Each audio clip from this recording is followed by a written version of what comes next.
family, your friends, and your parties, and you join in something bigger than yourself. When you join the military, the first few months are the most difficult months. You're kind of find yourself, who you are really. During the service, you feel belong, and it's not just belong to the country.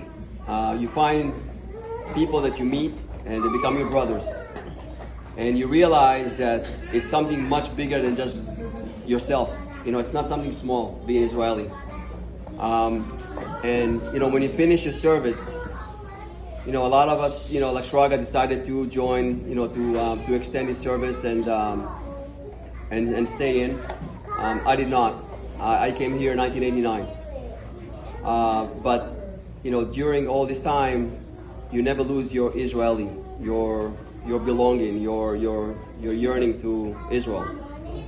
I stayed here for many years, 35 years, and have family, have children. But through all this time, Israel is always on your mind, as we say. And what does it mean to be Jewish?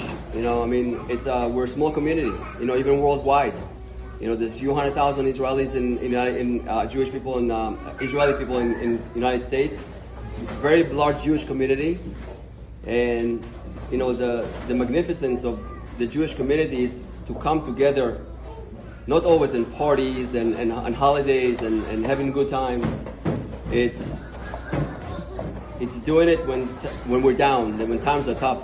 And you saw it after the 73 war, and you see it now. And there's something about being down. You feel as everybody's against you, but you still have something upstairs, up there, just protecting you and taking care of you. And you know that at the end, everything's going to be all right. So I have family in Israel which are very religious. They live in Bnei Brak. They're completely religious. I'm not completely religious, but I do follow.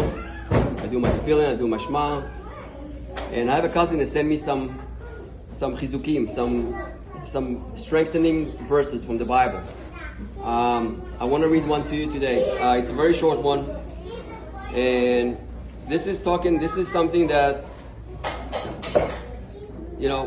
I don't know how. I spoke to Rabbi before it started, and I don't know how it happened, but the words from this is from thousands of years ago, and there are names and that you read them and you go, wait a minute, how did they know back then?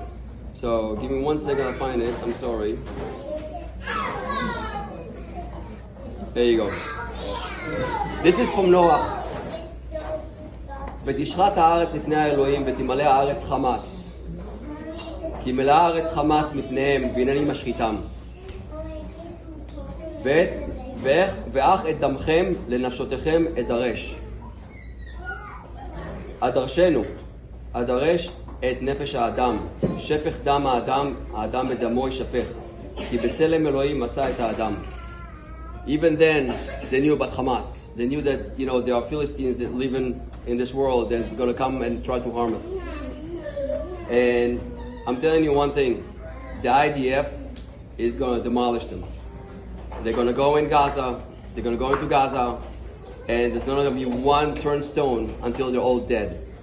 And then, with God willing, we're going to be ridding ourselves into that with that Hamas thing, that kind of the thorn in our side. Even their own countries don't want them. The Arabs do not want their own people, but they're shoving them on us. So you know what? It's going to be over soon. So let's pray for that. Thank you.